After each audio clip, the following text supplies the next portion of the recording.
ನೋಡಿ, ನಿಮ್ಗೆ ಓದ್ಬಿಡ್ತೀನಿ ನಾನು. ಚಂದ್ರಶೇಖರ ಪಿ ಆದ ನಾನು ಈ ದಿನ ಸ್ವಇಚ್ಛೆಯಿಂದ ನೇಣು ಬಿಗಿದುಕೊಳ್ಳುತ್ತಿದ್ದೇನೆ. ನನ್ನ ಸಾವಿಗೆ ಕಾರಣರಾದ ಪಟ್ಟಿ ಈ ಕೆಳಗಿನಂತಿದೆ. ಜೆ.ಜಿ. ಪದ್ಮನಾಭ,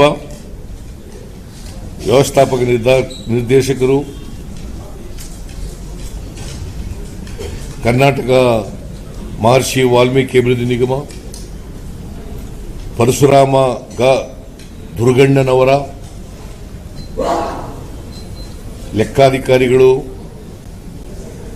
ಕರ್ನಾಟಕ ಮಹರ್ಷಿ ವಾಲ್ಮೀಕಿ ಅಭಿವೃದ್ಧಿ ನಿಗಮ, ಶ್ರೀಮತಿ ಶುಚಿಸ್ಮಿತಾ ರಾಹುಲ್, ಮುಖ್ಯ ವ್ಯವಸ್ಥಾಪಕರು, union bank of India, MD ರಸ್ತೆ, ಶಾಖೆ, ಬೆಂಗಳೂರು.